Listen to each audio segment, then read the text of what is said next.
High everyone, आज चाहिँ हेरौँ मैले मुरब्बा बनाउँछु भनेर के बनाएँ हेर्नु चाहिँ लास्टसम्म हेर्नु है त। पहिले चाहिँ रुखबाट टिप्दैको फ्रेस आँप लिएर आयो, त्यसपछि त्यसलाई धोएँ अनि त्यसपछि तासेँ, त्यसपछि सानो सानो पिस गराएर काटेँ। त्यसपछि चाहिँ यसलाई घाम मजाले लागेको बेलामा चाहिँ बाहिर सुकाएँ। यसलाई चाहिँ बिचमा फर्काइ चलाउनु पर्छ, नत्र भने एक साइडबाट चाहिँ सुक्छ, अर्को साइडमा चाहिँ सुक्दैन।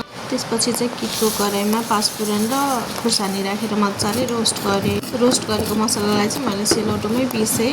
मिक्सरमा भन्दा सिलौटोमा पिसेको टेस्ट चाहिँ एकदमै मिठो लाग्छ मलाई।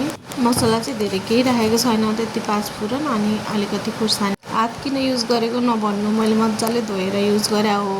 हात चाहिँ सफै हुन्छ है जति बेलै धोइ गर्ने भएर। यति बेला पनि मुरब्बै बनाउनु बस्यो। त्यसपछि चाहिँ तेल राखेँ, त्यसपछि पाँचफोरन फड्काएँ। अलिकति पाँचफोरन ब्राउन भइसकेपछि चाहिँ मैले त्यसमा अघि तयार गरेर राखेको आँप राखेँ। आँप चाहिँ छोरीले राख्दैछिन्। अनि यो आँप राखिसकेपछि चाहिँ आँपलाई पनि अलिकति ब्राउन हुने गरी भुटेँ। त्यसपछि नुन र बेसार साइडमा भएको मुरब्बा चाहिँ घरबेटी आन्टीले ल्याइदिनु भएको थियो। कुटेको मसला राखेँ। त्यसपछि सबैलाई चाहिँ गोल्डन ब्राउन हुने गरी फ्राई गर्ने। यता चाहिँ मेरो भेली तयार हुँदैछ। छान्ने कति फोहोर नभन्नु, मलाई चाहिँ छान्ने डडाली राख्नुपर्छ बेला। यो सुगरी साइडमा हुने हरेक कुराहरू चाहिँ एकदमै धेरै फोहोर हुन्छ, त्यही हुनाले चाहिँ छाने। हेर्नु त कति धेरै फोहोर जम्मा भएको भेलीबाट। त्यसपछि यति बेलासम्म नि मुरब्बै बनिरहेको थियो। मैले चाहिँ यो बसालेर भाँडा धुन लागेँ।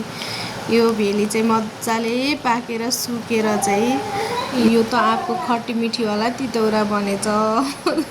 एकछिन पछि हेर्दाखेरि त यस्तो मिठो भयो थियो। फेरि यति मिठो भएको छ। मैले अहिलेसम्म जति पनि अचार बनाएँ त्यो मध्येको फेभरेट यो चाहिँ तल लानलाई रेडी गरेको, चाख्नलाई मात्रै। अनि यो चाहिँ मैले सिसाको जारमा राखेँ। सिसाको जारमा राखेर एयर टाइट गरेपछि चाहिँ यो कन्टेनरमा राखेँ। यो माडा भन्छ, यसलाई पाउ भन्छ, वाटेभर। यस्तो मिठो भएको छ, यति मिठो भएको छ। के बनाउँछु भन्दा चाहिँ के बन्यो।